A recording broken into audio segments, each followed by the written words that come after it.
مەسەلەی نیەت شوێنی نیەت کوێیە؟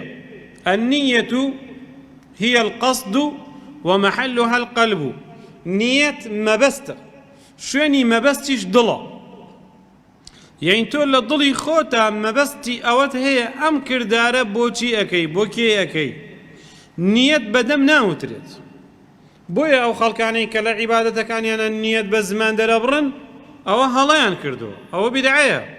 بڵێ نیەتمە 4 ڕەکعەت نوێژی نیوەڕۆ ئەەکەم بۆ خوا، نیەتمە بەیانی ڕۆژوو ئەگرم بۆ خوا، نیەتمە ئەم پارەم دا بە زەکات، نیەتمە ئەم حەیوانە دەکەم بە قوربانی. ئەوە لە ڕووی زمانیەوانیوە هەڵەیە، لە ڕووی شەرعیشەوە هەڵەیە.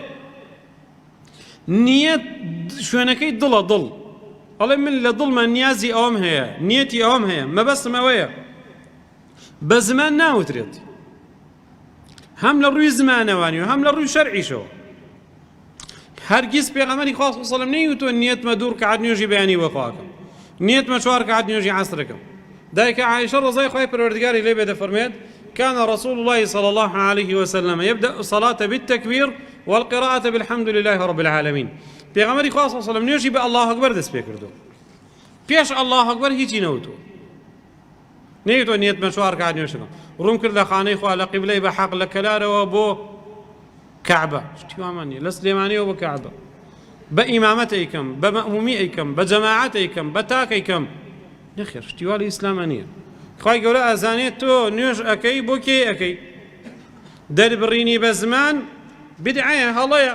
هەر بۆیە شەیطان ئەو کەسانی تووشی گرفتێ کردووە، جاری وا هەیە نوێژی نیوەڕۆک ئەڵێ نیەتمە 4 ڕەکعەت نوێژی عیشاکە، نوێژی مەغریبەکە خۆی ئەو نوێژەی کە بۆی هاتووە لە ماڵەوە دەستنوێژی گرتووە بە نیەتی ئەنجامدانی نوێژی مەغریب بە جەماعەت هاتووە بۆ مزگەوت.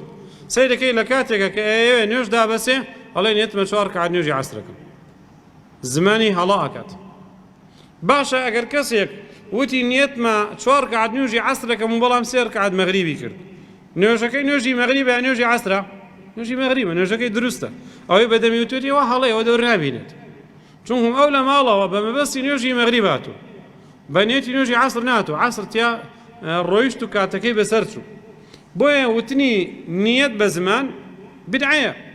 کەسێکەوە لە ڕەمەزانانە لە کاتی ڕۆژە سونەتەکانە لە کۆتاییشەوە پێش دەرکەوتنی فەجر هەڵەسێ نانوچایە خۆ، خۆی ئامادەکە.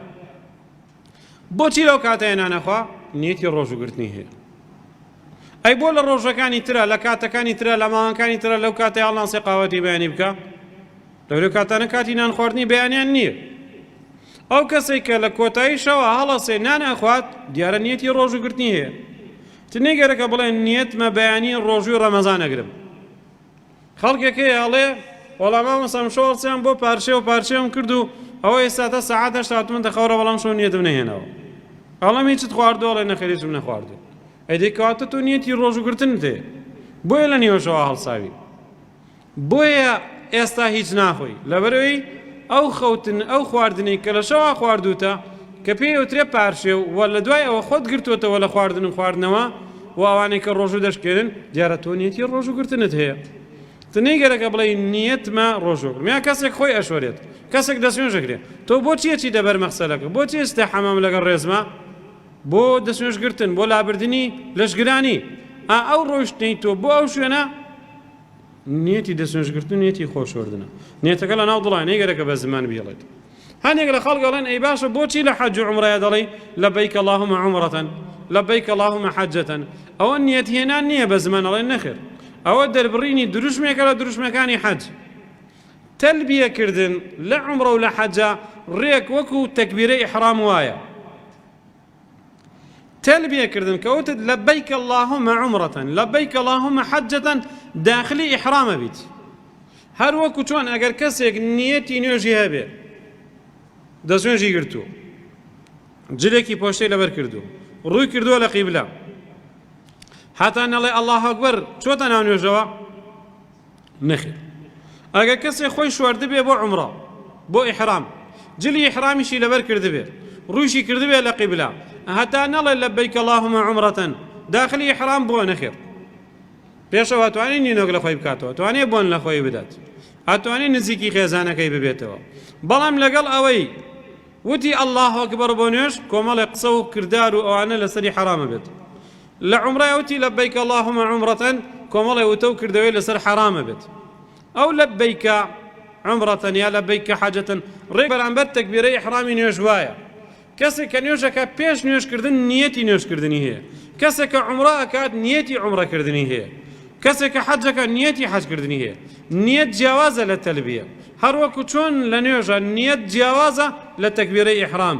ئەمەش جوانترین پێناسە و جیاکردنەوەیە کە شێخ ابن العوثەیمین ڕەحمەتی خوای پەروەردگاری لێبێت ئەفەرمێت نیەت لە حەجیشدا بەدەم ناوترێ، نابێ بڵێ نیەتمە عومرە ئەکەم بۆ خوایە نیەتمە حەجەکەم بۆ خۆ، نەخێر.